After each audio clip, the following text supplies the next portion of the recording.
Right. ప్రముఖ నటుడు రాజకీయ నాయకుడు కమల్ హాసన్ కు కర్ణాటక హైకోర్టు షాక్ ఇచ్చింది. కన్నడ భాష తమిళం నుంచే పుట్టిందంటూ కమల్ చేసిన వ్యాఖ్యలపై కోర్టు మండిపడింది.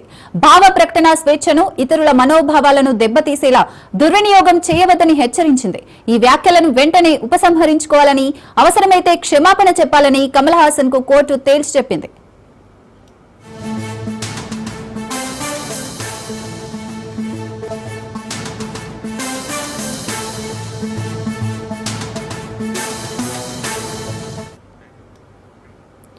ప్రముఖ నటుడు రాజకీయ నాయకుడు కమల్ హాసన్ కు కర్ణాటక హైకోర్టు అయితే షాక్ ఇచ్చింది.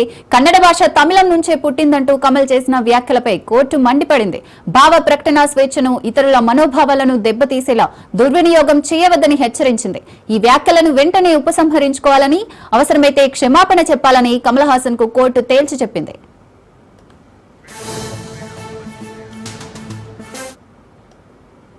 రైట్. దీనికి సంబంధించి మరింత సమాచారం మా ప్రతినిధి పవన్ లైవ్ ద్వారా అందిస్తారు. పవన్, చెప్పండి. థగ్ లైఫ్ సినిమా సంబంధించిన విషయంలో తమిళం నుంచే కూడా కన్నడ పుట్టిందని చెప్పి సినిమా హీరో కమల్ హాసన్ చేసిన వ్యాఖ్యలు మాత్రము చాలా దుమారం రేపుతున్నాయి. అయితే ఈ యొక్క సినిమాను కన్నడ వాసులు అడ్డుకుంటామని చెప్పి కూడా చేసిన వ్యాఖ్యలకు కర్ణాటక హైకోర్టును కూడా కమల్ హాసన్ ఆశ్రయించారు. అయితే ఈ యొక్క ఆశ్రయించిన నేపథ్యంలో ఈ యొక్క పిటిషన్ పైన ఈరోజు కర్ణాటక హైకోర్టులో కూడా విచారణ కొనసాగింది.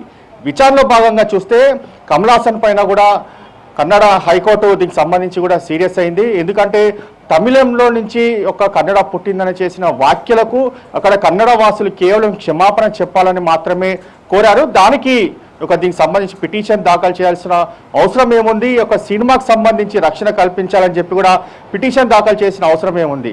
అయితే ఈ యొక్క విషయం పైన క్షమాపణ చెప్తే సరిపోతుందని చెప్పి కూడా కన్నడ హైకోర్టు కూడా దీనికి సంబంధించి కమల్ హాసన్ కూడా ఆదేశించింది. అయితే ఈ యొక్క సినిమాకు సంబంధించిన విషయంలో కన్నడ వాసులు థగ్ లైఫ్ సినిమాను కూడా అడ్డుకుంటామని చెప్పి కూడా పూర్తిగా వ్యాఖ్యలు కూడా చేశారు. వ్యాఖ్యలు చేసిన నేపథ్యంలోనే హైకోర్టును ఆశ్రయించాడు. ఈ సినిమాకు సంబంధించి రక్షణ కల్పించాలని చెప్పిన నేపథ్యంలోనే హైకోర్టు కూడా దీనికి సంబంధించి కమల్ హాసన్ తప్పు చేస్తూ కూడా సీరియస్ అయింది. ఎందుకంటే ఈ వ్యాఖ్యలు చేయొద్దు, ఏ భాష నుంచి ఏ భాష పుట్టదు, దీనికి సంబంధించి కూడా తమిళం నుంచి కన్నడ ఎలా పుట్టింది, దీనికి సంబంధించిన ఆధారాలు ఏమైనా ఉన్నాయని చెప్పి కూడా దీనికి సంబంధించి కోర్టు కూడా కమల్ హాసన్ కూడా ప్రశ్నించిన నేపథ్యంలో కేవలం కన్నడ వాసులు వాళ్ళ మనోభావాలు దెబ్బతిన్నాయి కాబట్టి దీనికి సంబంధించి వారు క్షమాపణ చెప్పాలని మాత్రమే కోరారు. కాబట్టి క్షమాపణ చెప్తే సరిపోతుంది అనేది మాత్రము హైకోర్టు కూడా కమల్ హాసన్ కూడా ఈ విషయంలో సీరియస్ గా వార్నింగ్ ఇచ్చినట్లుగా తెలుస్తుంది.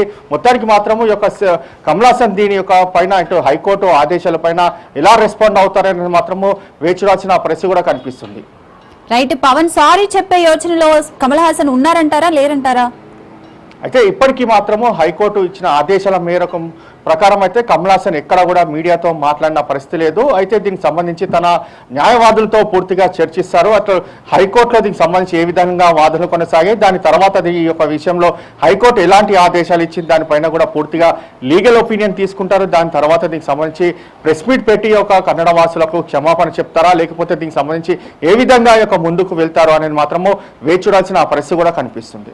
రైట్. Thank you Pawan.